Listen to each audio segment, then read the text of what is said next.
How did you find out about this play? I actually found out through a very close friend of mine. Well, it's not even a close friend. My daughter's mum. My daughter's mum. She's friends with one of the directors, and and even one of the directors told me about it. So there was a kind of a continuum, as it were, of people that was telling me about this play, and obviously I was invited, and I wanted to come. I wanted to come and see it, and yeah, it was very.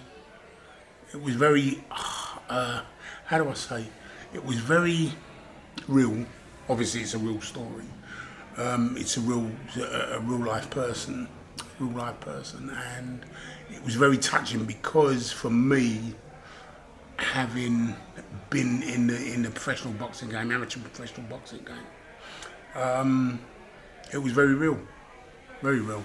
In this, Because I'd never heard of Frank Lucas, and hearing and watching this story unfold, watching this play unfold, and watching his story in his life,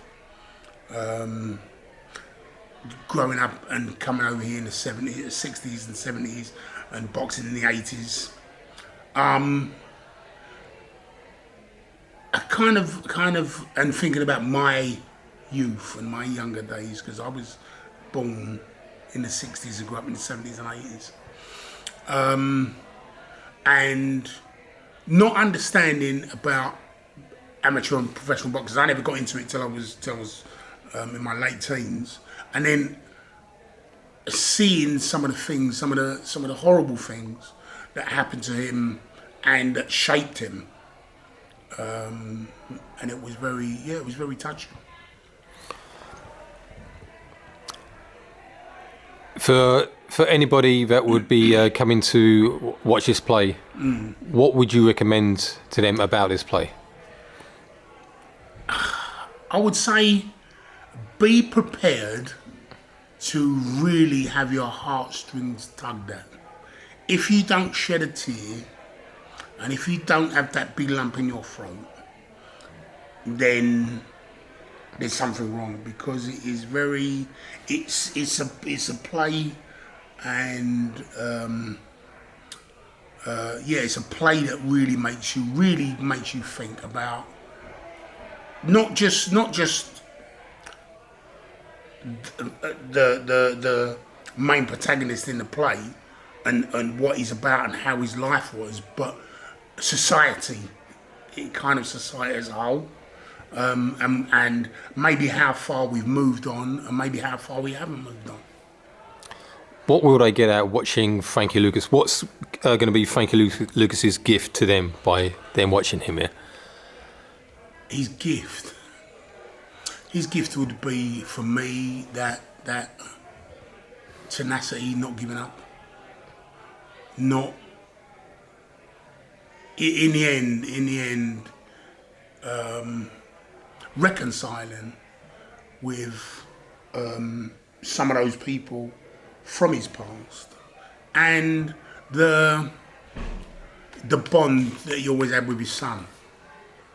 That was quite special. He got so many knockbacks and went through some real hard, horrible, dare I say, shitty things happened to him and his wife. To take away the fact that he just kept wanting to go for his goal. He had a vision, and he had his goal, and he went for it as much as he could. And yes, he got knockbacks, but he gave 100%. He did give 100%. Well, me sitting up the back there and watching the play, and watching some of the visuals, seeing some of the visuals that were projected, and the music that was obviously part of the background, and there were and I heard it, people visibly and emotionally touched by what they were watching. You know, not just the fantastic actors that really gave and made us actually bring us into his space. But people were actually visibly moved by it. They were actually visibly moved by it. And it was, you know, it was something, it was really something to tug you and make you think. And me as me as an ex-fighter, thinking, wow, this is really deep. How many stars out of 5 would you give it? Oh, I'd definitely give it a 5-star. All right, great. Yeah, definitely give it a 5-star because it was, you know, for me, obviously, I'd never heard of Frankie Lucas. And then being shocked by, I was sent like a little video clip, and it just got my kind of juices flowing. And now, leaving here, I want to go and do more research about the man.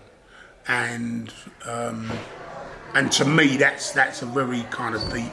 I don't just go willy-nilly and say, oh, I'm going to research about this person or look things about this person. I want to find out about it because so many of the names and characters that were talked about, I've actually had a personal link to them and met some of those guys and some of the characters that were talked about in the. So it kind of, it's real to me, very, very real to me. You know? So yeah, I want to go and do more research on him and know more about him.